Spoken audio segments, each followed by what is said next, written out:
They say blood is thicker than water. My younger brother got our father's house, his car, and $50,000 in cash.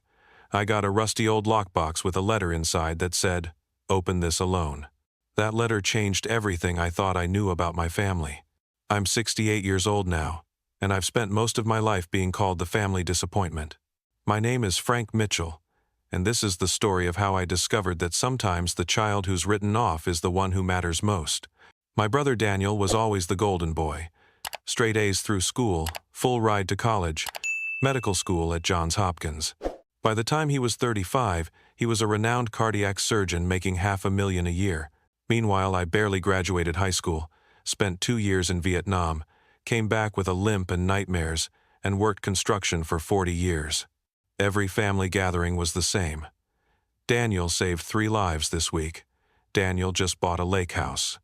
Daniel's kids are at private school.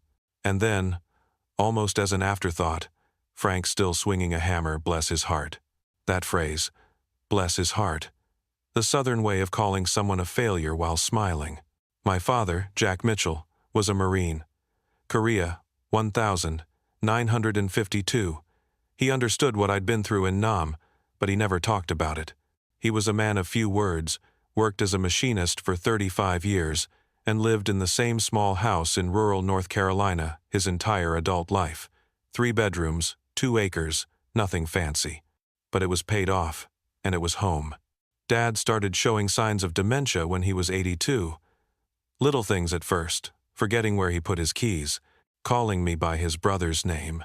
Then bigger things, getting lost, driving to the grocery store he'd been going to for 40 years, leaving the stove on. Daniel was too busy to help. Dad needs professional care, Frank. I can recommend some excellent facilities that cost $8,000 a month. I moved Dad into my small rental house. My wife Martha had passed 3 years earlier from cancer, so it was just me. I converted my garage workshop into a bedroom for him, helped him shower, made his meals, sat with him when he got confused and scared at 2 in the morning, thinking he was back in Korea. Daniel visited twice in 2 years, both times for less than an hour, but he called every few months. "How's Dad? You managing okay? Let me know if you need anything." Empty words. He never sent money, never offered to take a weekend shift. Nothing. When Dad died last April, Daniel swooped in immediately, took charge of the funeral arrangements. "Frank, you've done enough. Let me handle this. I know people." What he meant was, "I don't trust you to do this right." The funeral was nice. Daniel paid for everything. Made a beautiful speech about what a hero Dad was, how he instilled values of hard work and dedication. I sat in the front row in my 20-year-old suit, listening to my brother talk about a father he barely saw in the last years of his life. After the service, Daniel pulled me aside. "We need to talk about Dad's estate. Can you come to my house next Tuesday? I've got his lawyer coming, 10 a.m. sharp." Daniel lived in a development called Oakmont Hills. Houses started at $700,000. His was a brick colonial with white columns, 4 bedrooms, 3-car garage. My truck looked like trash parked in his circular driveway next to his Mercedes and his wife's BMW. His wife, Patricia, answered the door.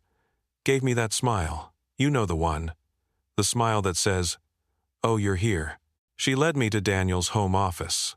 Mahogany desk, built-in bookshelves, framed diplomas covering one wall. Daniel sat behind his desk like he was holding court. The lawyer, a guy named Howard Chen, sat to the side with a briefcase. I took the chair across from them, feeling like I was about to be interrogated. "Frank, thanks for coming," Daniel said, not getting up. "Howard's going to read Dad's will, pretty straightforward, but there are some details to go over." Howard opened his briefcase and pulled out documents. Mr. Mitchell's will was last updated in 2019. I'll summarize the relevant points. The house and 2 acres on Maple Ridge Road, along with its contents, goes to Daniel Mitchell. The 2006 Ford F-150 pickup truck goes to Daniel Mitchell. The checking account, containing $42,863, goes to Daniel Mitchell. There's also a savings account with $7,240, which also goes to Daniel Mitchell. I felt my chest tighten. $50,000 in cash. The house Dad lived in for 45 years, even his truck, all to Daniel. Howard continued. For Frank Mitchell, there is one item, a lockbox currently stored at First National Bank, along with its contents. That was it, a lockbox. Daniel leaned back in his chair, fingers steepled. Frank, I know this might seem uneven, but Dad and I discussed this a few years ago. The house needs work, property taxes are going up, and honestly, I'm better positioned to handle the financial responsibilities. You understand, right? You've been on a fixed income since you retired. Translation: you're poor, so you couldn't afford it anyway. The lockbox, though, Daniel continued, might have some personal items, probably his medals, maybe some old photos, sentimental stuff. That should mean something to you. Patricia appeared with coffee, served Daniel and Howard first. Set mine down without looking at me. Cream or sugar, Frank? Black's fine. She left. Daniel pulled out his checkbook. Listen, I don't want you to feel like Dad didn't care about you. Tell you what, I'll write you a check for $5,000. Call it a brother helping out. No strings attached. $5,000. Out of $50,000 in cash, plus a house worth at least $300,000. That's generous, Daniel, Howard said, like he was watching a charity act. I looked at my brother, really looked at him. 52 years old, face smooth from expensive dermatologist visits, hands soft as a baby's, never worked a day of manual labor in his life. Never came home with his back aching. Never stood at a veterans hospital at 3 a.m. because the nightmares got too bad. Keep your money, I said. Daniel blinked. Frank, don't be proud. $5,000, that could help with, I said, keep it. I stood up. Is that everything, Howard? Howard looked uncomfortable. Yes, Mr. Mitchell. The lockbox key is here. He slid a small envelope across the desk. You can access it any time at First National. Just bring identification. I took the envelope and walked out. Didn't say goodbye to Daniel or Patricia. Didn't look back at that big house with its perfect lawn and its perfect life. I drove to the bank that afternoon. The lockbox was small, maybe 12 inches by 8 inches. The bank employee led me to a private room and left me alone with it. Inside was a Purple Heart medal, Dad's. A bronze star with a V device for valor. I'd never seen these before. Dad never talked about his decorations. Under the medals was a leather journal, worn at the edges. And under that, a sealed envelope with my name written in Dad's handwriting. My hands shook as I opened it. The letter was dated 4 months before Dad died, during one of his clear days. His handwriting was shaky but legible. Frank, if you're reading this, I'm gone, and Daniel just got everything in the will. I know what you're thinking. I know it hurts. But son, I need you to understand something.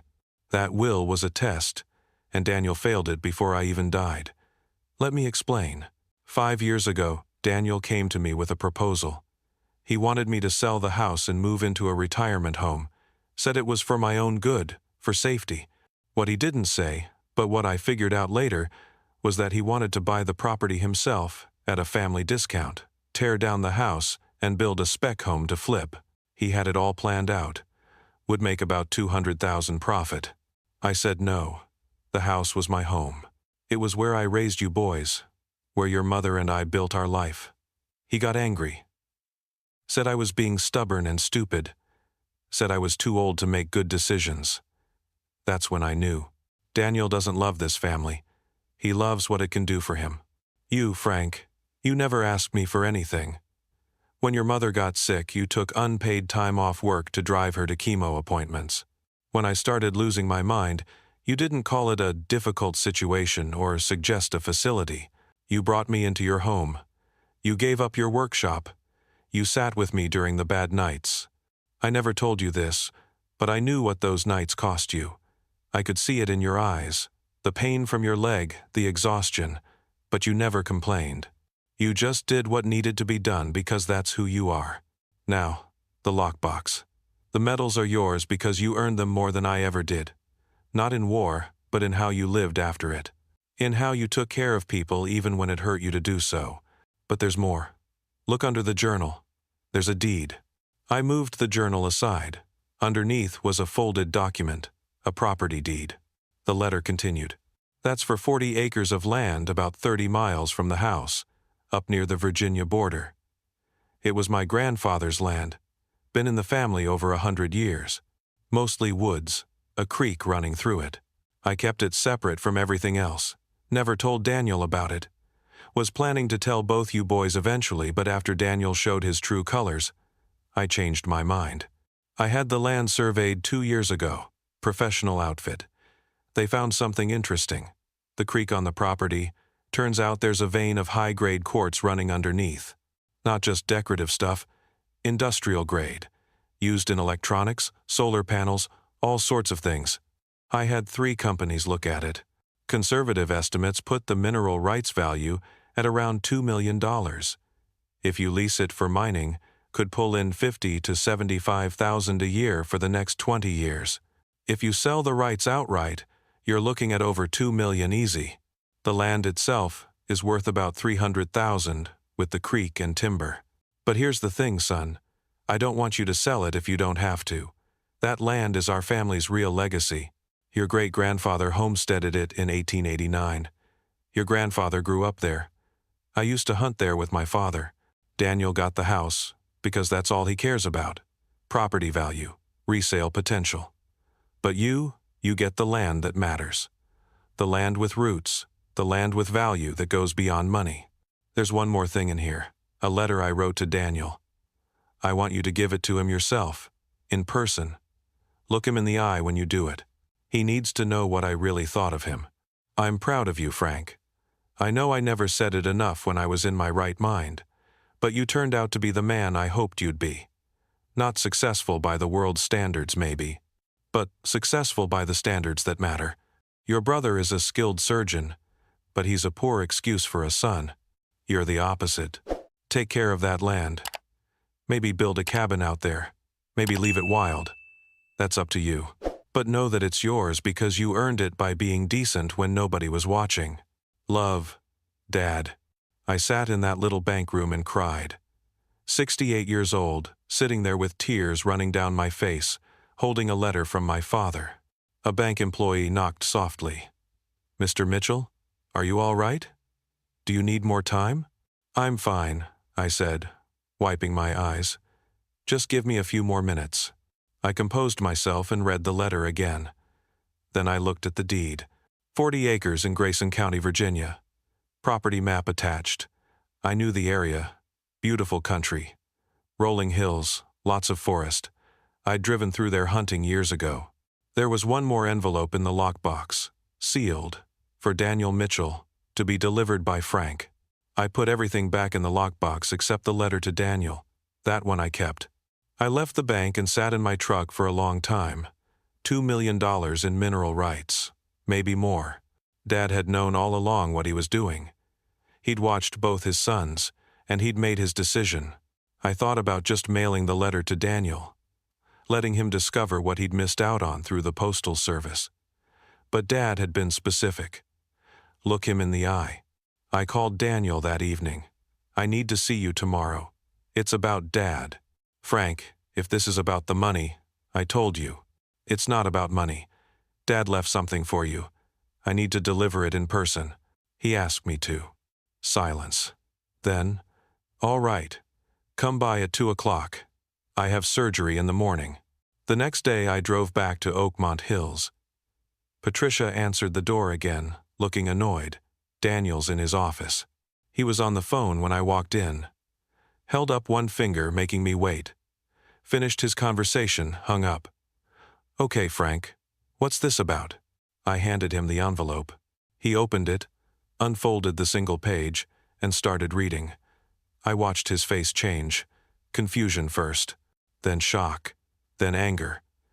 Red crept up his neck. This is bullshit, he said quietly. That's Dad's handwriting, I replied. Daniel read it again. This doesn't sound like him. He wouldn't. He looked up at me. What else was in that lockbox, Frank? Personal items, like you said. Sentimental stuff. What kind of personal items? His medals. A journal. That's it? I didn't answer. Daniel stood up, walked to his window, hands shaking. He was sick, Frank. Dementia. This letter, It's not reliable. He didn't know what he was writing. He dated it. 4 months before he died. Had it notarized. See the stamp at the bottom. Daniel looked at the letter again. Saw the notary seal he'd missed. Jesus Christ. What did he write? I asked, though I had a good idea. Daniel crumpled the letter and threw it at his desk. He accused me of being a selfish bastard who only cared about money. Said I tried to scam him out of his house. Said I was a disappointment as a son. He turned to face me, eyes blazing. You happy now? You finally get to be the favorite? I was never competing with you, Daniel. Bullshit. You've always been jealous. Poor Frank, the veteran with his sad story, got to play the victim your whole life while I actually did something with mine. I took care of him, I said calmly. Where were you?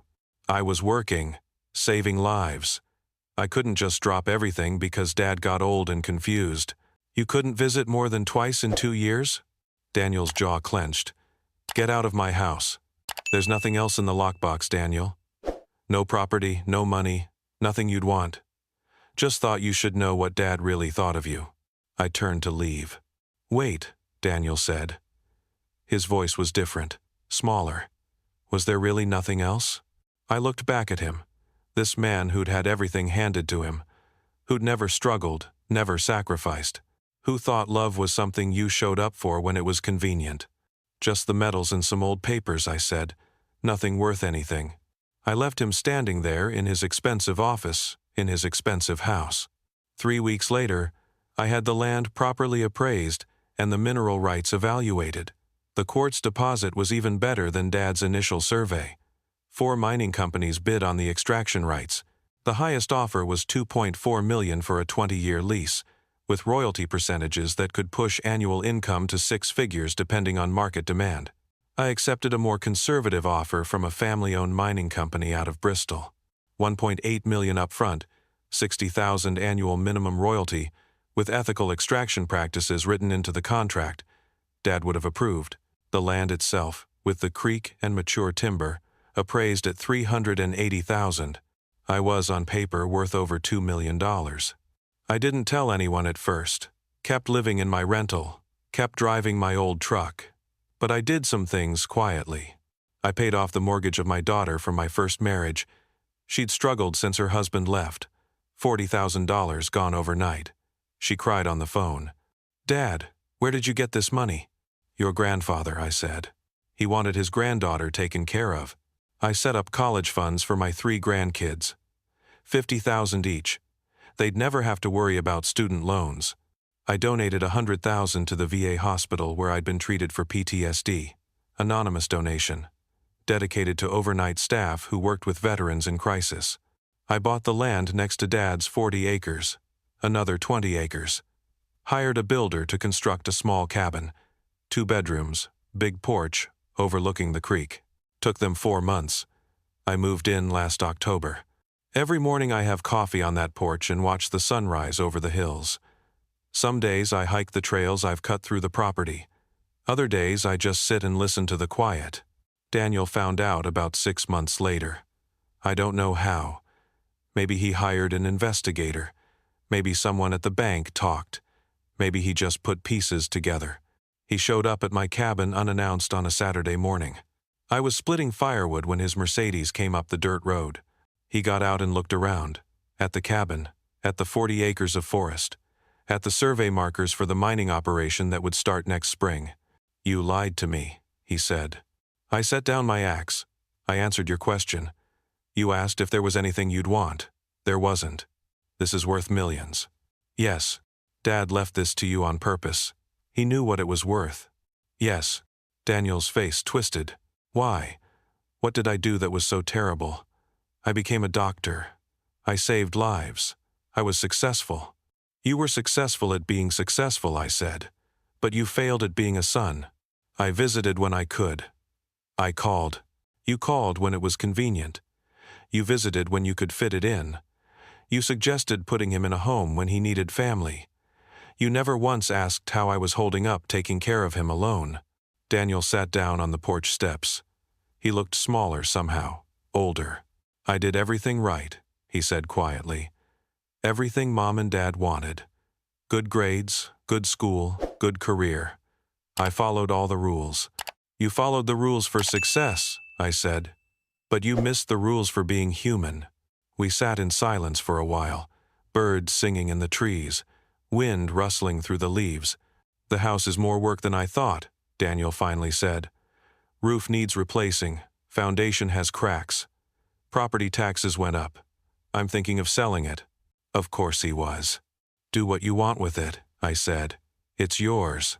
Patricia wants to know if we're invited to Thanksgiving. That surprised me.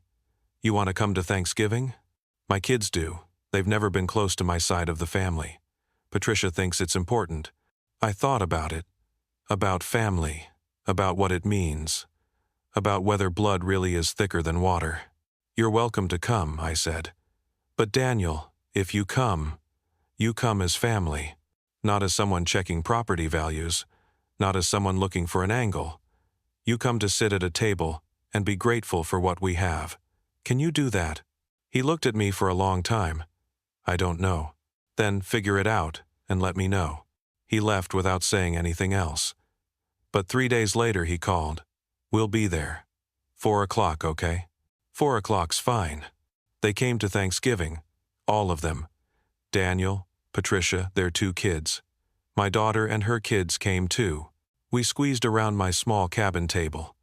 I made turkey and dressing the way Dad used to. Daniel brought wine that probably cost more than my entire meal. His kids were good kids, polite, asked questions about Vietnam when they found out I'd served, asked about the cabin, the land, the woods. They'd never been anywhere without cell service before. Thought it was an adventure. Patricia was stiff at first, but after her second glass of wine, she relaxed. Laughed at one of my old construction stories. Daniel was quiet most of the meal, but when we were cleaning up, he came outside where I was sitting on the porch. Dad's letter to me, he said. The one you delivered. It said I valued money over people. Said I tried to take advantage of him. I know. He told me what it said. Was he right? I looked at my brother. Really looked at him. Saw the little kid who used to follow me around, who cried when I left for Vietnam, who sent me letters every week while I was overseas. I think Dad was right about what you'd become, I said. But I don't think you have to stay that way. Daniel nodded slowly. The land, the money, all of this. You deserved it. I can see that now. It's not about deserving. It's about knowing what matters. What matters? I gestured to the cabin, the woods, the creek flowing below. This, being here, taking care of people. Showing up not when it's convenient, but when it's hard. Daniel sat down next to me. We watched the sun setting through the trees, turning everything gold. I'm sorry I wasn't there when Dad needed me, he said. I'm sorry I left you to do it alone. I know. Is it too late? For Dad? Yeah. He's gone. But for us? For your kids? For whatever time we've got left? I looked at him. That's up to you. We sat there until the stars came out. His kids came looking for him eventually. Dad, can Uncle Frank show us the creek? They'd never called me Uncle Frank before. I took them down to the water, showed them how to skip stones. Daniel came along, tried to remember how, laughed when his first 3 throws just plopped into the water. Patricia took photos on her phone. For the Christmas cards, she said. My daughter pulled me aside later. You and Daniel seem better. We're working on it. What happened? We both grew up. Took us long enough. After everyone left that night, I sat alone on the porch. Thought about Dad. About his wisdom in knowing exactly what to do with his estate. He'd given Daniel the house because Daniel could handle the finances. But he'd given me the land because I'd understand what it meant. The money changed my life in practical ways. Security, comfort, ability to help my family. But the real inheritance was something else. It was knowing that my father had seen me. Really seen me. Not as the family disappointment, not as the one who didn't measure up, but as the son who'd shown up when it mattered, who'd sat with him on bad nights, who'd sacrificed comfort for duty. Daniel got $50,000 and a house. I got $2 million in land. But more than that, I got validation. I got proof that the way I'd lived my life, even when it was hard, even when nobody noticed, mattered. My father had noticed. And in the end, that was worth more than all the money in the world. I still live in the cabin. The mining operation started last spring. Creek runs clear as ever. I make sure of it. Wrote environmental protections into every contract. Daniel comes up once a month now. Usually brings the kids. They love the woods. We're teaching them to fish. Last time he was here, we were sitting on the porch, and he said, "You know what the worst part is? I had everything Dad left me. House, money, truck. And I'd trade it all for that letter you got. The one that said he was proud." "He was proud of you too," I said. "Your medical skills, your success." He told me that. But he needed to know you loved him more than you loved what he could give you. I did love him. I know. But you didn't show it the way that mattered to him. Daniel was quiet. Then he said, "If I'd known about the land, if I'd known what it was worth, would you have told me? Would you have shared it?" I thought about it honestly. If Dad had left it to both of us, yes, I'd have shared it fair. But he didn't. He left it to me alone for a reason. So, no, I wouldn't have told you. Because it wasn't mine to share. It was mine to keep. He nodded. Fair enough. But Daniel? Yeah? If you need help, really need it, I'm here. That's what family means. You'd help me? After everything? You're my brother. That doesn't change. He left that day without asking for anything. But I could see something had shifted in him. Some weight lifted. I'm 68 years old. I've got maybe 20 good years left if I'm lucky. I plan to spend them here, on this land, in this cabin. My grandkids will inherit this place someday. All of them. Daniel's kids too. Equal shares. Because by then, they'll understand what it means. Not the money. The land. The legacy. The knowing that family takes care of family. They'll know because I'll teach them. The way my father taught me. Sometimes the child who gets nothing is the child who gets everything. And sometimes the greatest inheritance isn't money or property. It's knowing you were loved for who you were, not what you could provide. My father saw me clearly, and he chose me. That's worth more than any fortune.